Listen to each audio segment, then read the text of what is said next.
বাংলাদেশ জাতীয়তাবাদী দলের সম্মানিত চেয়ারম্যান জনাব তারেক রহমান, জাতীয়তাবাদী দলের সেক্রেটারি জেনারেল আলমগীর ভাই এবং দলটির নেতা কর্মীরা এবং গণমাধ্যমে আমার সহকর্মীবৃন্দ, আসসালামু আলাইকুম।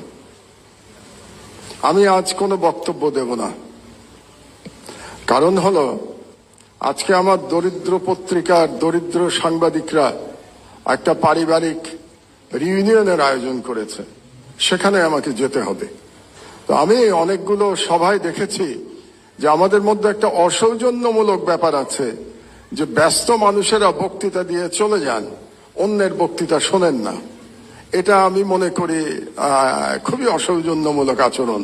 এই আচরণটা আমি করতে চাচ্ছি না আজকে। এই জন্য আজকে আমি কোনো বক্তব্য দেব না, শুধু কয়েকটা নাম উচ্চারণ করে যাব। সম্ভবত আমি না করলে এই নামগুলো আর কেউ এখানে উচ্চারণ করবে না, তো সেই নামগুলো উচ্চারণ করে আমার বক্তব্য আমি শেষ করে দেব। প্রথমে যে নামটি আমি উচ্চারণ করতে চাই, তিনি আমাদের গাজী ভাই, মরহুম গাজী ভাই রুহুল আমিন গাজী। তাকে ভুয়া মামলায়, ক্যান্সার আক্রান্ত গাজী ভাইকে ভুয়া মামলায় জেলখানায় রেখে বিনা চিকিৎসায় মৃত্যুর দিকে ঠেলে দেওয়া হয়েছে। আমাদের ম্যাডামের মতো, ম্যাডামকে যেমন বিনা চিকিৎসায় ভুয়া মামলায় মৃত্যুর দিকে ঠেলে দেওয়া হয়েছিল।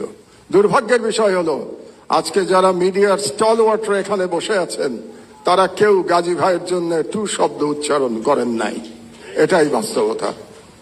2 নম্বরে আমি নাম বলতে চাই আসাদ ভাইয়ের। আসাদ ভাইকে আমাদের মধ্যে প্রবীণতম সম্পাদক, তাকে ছাত্রলীগের গুন্ডারা অফিসে ঢুকে দাড়ি ধরে নামিয়ে পুলিশের কাছে তুলে দিয়েছে এবং বছরের পর বছর তিনি জেলে থেকেছেন। তিনিও অসুস্থ, তার স্ত্রী মারা গেছেন, তিনি তার স্ত্রীর পাশে থাকতে পারেন নাই, কারণ জেল থেকে বেরোনোর পরেও তাকে পালিয়ে পালিয়ে থাকতে হয়েছিল। আসাদ ভাইয়ের জন্য কোন এলিট সম্পাদক আওয়াজ তোলেন নাই। এটাই বাস্তবতা, বাংলাদেশের সংবাদ মাধ্যমের বাস্তবতা ছিল 16 বছর। আমি নাম বলবো শফিক রহমান ভাইয়ের। শফিক ভাই আমার পাশে বসে আছেন, আমরা পাশাপাশি সেলে জেলে ছিলাম। 80 বছর বয়সে শফিক ভাইকে মাটিতে শুয়ে থাকতে হয়েছে। টয়লেটে যেতে পারতেন না, কারণ ওই টয়লেটে কমোড ছিল না। বেশ কিছুদিন শীতের মধ্যে মাটিতে পড়ে থাকতে হয়েছে, উনি উঠতে পারেন নাই। তারপরে যখন আমার পাশের রুমে আসলেন, ওনাকে ধরে ধরে আমরা ব্রেকফাস্ট করতে, দুপুরে খেতে আমরা একসাথে যেতাম, কত গল্প করেছি। শফিক রহমানের জন্য কেউ আপনারা দাঁড়ান নাই। এটাই ছিল ফ্যাসিবাদের চরিত্র। আরেকজনের নাম বলি, কনক সরোয়ার। তার অপরাধ ছিল তিনি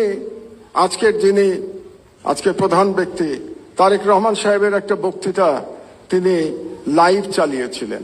এই অপরাধে তাকে 1 বছর প্রায় জেলে থাকতে হয়েছে।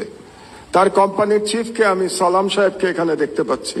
শুধু তাই না, তার বোনকে ভুয়া মামলায়, ড্রাগের মামলায় একজন মহিলাকে, একজন গৃহবধূকে মাসের পর মাস জেলে থাকতে হয়েছে। সংবাদ মাধ্যমের বিবেক জাগ্রত হয় নাই। এটাই বাংলাদেশের সংবাদ মাধ্যমের ইতিহাস। তো এই নামগুলো আমি বললাম এই জন্যে, আমি শিওর আমি না বললে আজকে বুকে হাত দিয়ে প্রত্যেকে বলতে পারবেন কেউ আপনারা এদের নাম বলতেন না আজকে। এই জন্যই আমি এই নামগুলো বললাম। আর আমি জনাব তারেক রহমানকে একটা ছোট্ট পরামর্শ দিয়েই বক্তব্য শেষ করব, 1 মিনিট।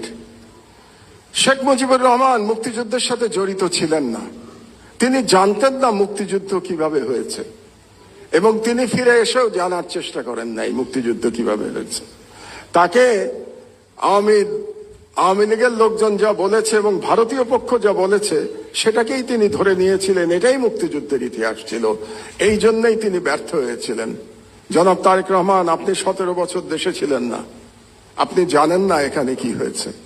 আপনার বিশিষ্ট লোকজন আপনাকে যা বলেছে এটাই আপনি শুনেছেন, এবং এখন যারা মিডিয়ার নতুন বন্ধুরা আপনাকে যেটা বলছে সেটাই আপনি শুনছেন। এবং সেটাই আপনি মনে করছেন এটাই বাংলাদেশের 17 বছরের ইতিহাস। বাংলাদেশের 17 বছরের ইতিহাস এটা না।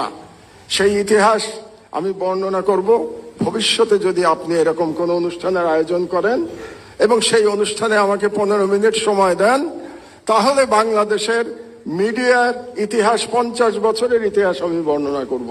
সেই প্রত্যাশা ব্যক্ত করে আমার বক্তব্য শেষ করছি। আপনারা শুনলেন, আমাকে দাওয়াত দিয়েছেন এখানে, এই জন্য ধন্যবাদ জানিয়ে আমার বক্তব্য শেষ করছি। আল্লাহ হাফেজ। বাংলাদেশ জিন্দাবাদ।